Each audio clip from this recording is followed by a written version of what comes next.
போட்டித்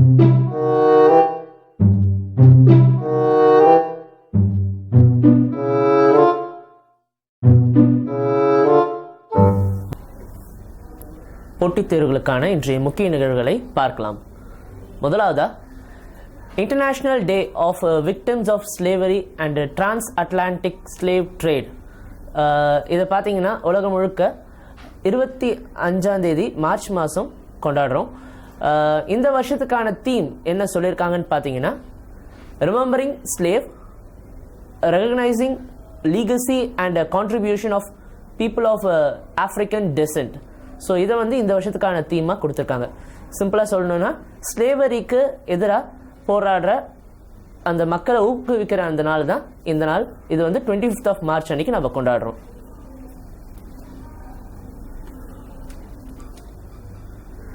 அடுத்ததா, international day for right to truth concerning gross human rights, violence and for dignity of victims. அதாவது human rights அந்த வயலேஷனுக்கு எதிராகவும், அதே மாதிரி ஹியூமன் ரைட்ஸ் அந்த வயலேஷனால் பாதிக்கப்பட்ட அந்த விக்டிம்ஸ்க்கு ஆதரவாகவும் அவேர்னஸ் கிரியேட் பண்ணுற நாள் இது. ஸோ இதை பார்த்தீங்கன்னா மார்ச் 24 அன்னைக்கு உலகம் முழுக்க அனுசரிக்கிறாங்க. ஸோ இந்த நாள் ஹியூமன் ரைட்ஸ் விக்டிம்ஸ்க்கு அவேர்னஸ் கிரியேட் பண்ணுறதுக்காக இந்த நாள் உலகம் முழுக்க அனுசரிக்கப்படுது.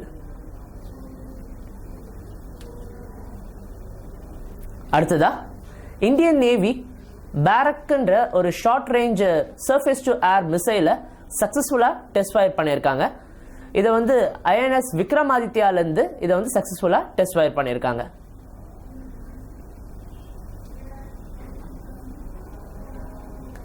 அடுத்ததா, நம்மளுடைய ஃபினான்ஸ் மினிஸ்டர் அண்ட் டிஃபென்ஸ் மினிஸ்டரான அருண் ஜேட்லி இப்போ ரீசெண்டாக 3 நேவி சிஸ்டத்தை நம்மளுடைய இந்தியன் நேவிக்கு டெடிகேட் பண்ணியிருக்காங்க. என்னென்னு பார்த்தீங்கன்னா, ஒன்று USHUS-2 அப்படின்ற ஒரு சப்மரின் சோனார். அதுக்கப்புறமா இன்னொன்று பார்த்தீங்கன்னா directing gear for who'll mounted sonar array.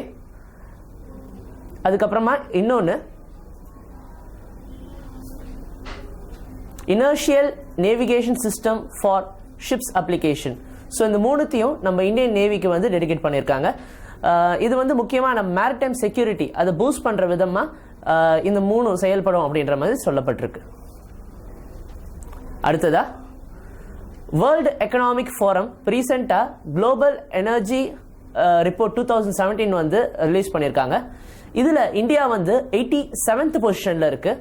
இதில் ஃபர்ஸ்ட் கண்ட்ரியாக பெஸ்ட் குளோபல் எனர்ஜி யூட்டிலைசேஷன் கண்ட்ரியாக சுவிட்சர்லாந்து தேர்ந்தெடுக்கப்பட்டிருக்கு. நன்றி. மீண்டும் நாளை சந்திப்போம்.